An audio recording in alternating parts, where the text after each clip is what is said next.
Qui vit elle aussi le podium dans une discipline un peu méconnue là. Exactement, qu'on va apprendre à connaître. Elle s'appelle Gwendoline Matos. Elle a 29 ans et Gwendoline souffre de déficience visuelle depuis qu'elle a 7 ans et elle fait partie de l'équipe de France de goalball. C'est le seul sport collectif féminin présent au JO de Paris. Alors le goalball, ça se joue à 3 contre 3 avec un ballon sonore. C'est une sorte de mix entre du bowling et du handball. Mais le mieux, c'est, et elle le fait très bien, vous allez voir, c'est que on vous explique comment ça marche. C'est un sujet de nos confrères de France TV Sport. Comme ça. Salut, c'est Gwendoline, j'ai 29 ans et je suis la joueuse numéro 7 de l'équipe de France de goalball.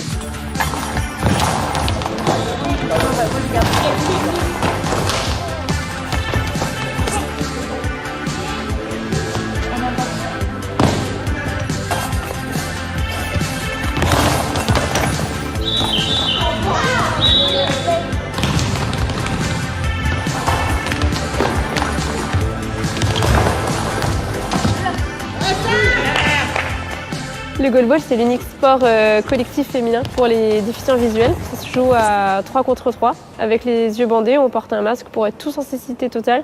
Ce qui veut dire qu'on est tous non-voyants, on ne voit rien du tout. L'objectif, c'est de marquer dans le coin adverse en faisant rouler la balle au sol, comme au bowling. Et à l'intérieur de cette balle, il y a des grelots qui nous permettent de savoir où se situe la balle, pour pouvoir l'entendre en défense et pouvoir s'orienter.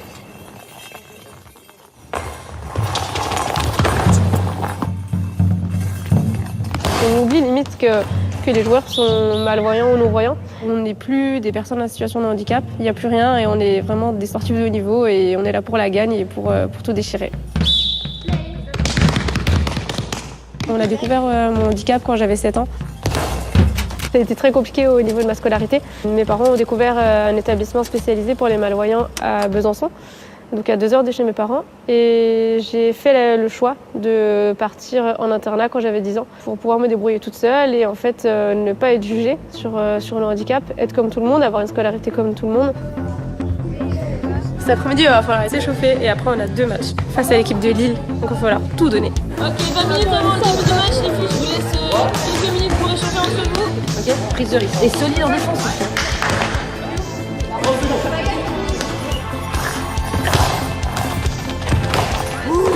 C'est un peu le déplacement que tu essaies de travailler en plus lent, mais ça a quand même fait bouger ton bloc parce que tu as accéléré quand tu es reparti.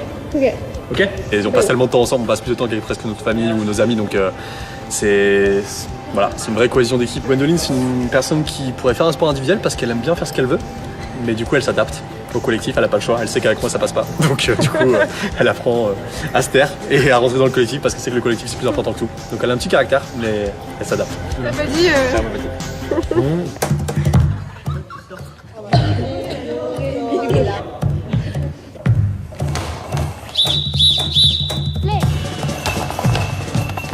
Devant.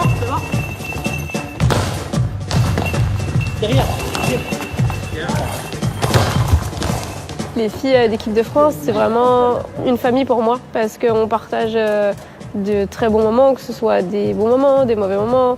Enfin, c'est vrai, il y avait beaucoup d'émotions et beaucoup de moments riches entre nous.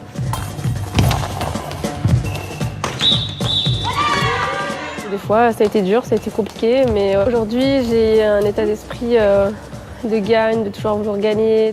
Donc déjà en 2017, j'avais cette idée en tête de faire les JO. Mon chéri il s'est mis à fond dans le projet avec moi pendant toutes ces années. C'est des concessions qu'on a fait au quotidien. Il est valide, il pratique le goalball pour moi, pour mes entraînements, pour partager aussi du temps ensemble. Donc on va être à fond pour les Jeux de Paris. Quand vous le sentez. Mais t'as plus de bruit, un sifflement ça suffit pas à courir. Ouais, faites du bruit.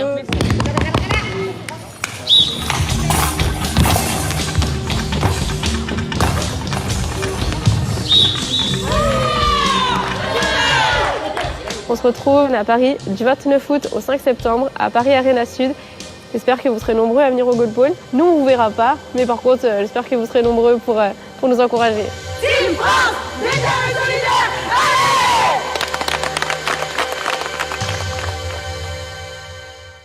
Et voilà pour le joli sourire de Gwendoline qu'on espère voir briller pendant les Jeux paralympiques. Elle sera relayeuse de la flamme le 25 juin prochain. On pourra la voir à nouveau. On va croiser les doigts pour elle. Merci beaucoup Clément. On termine.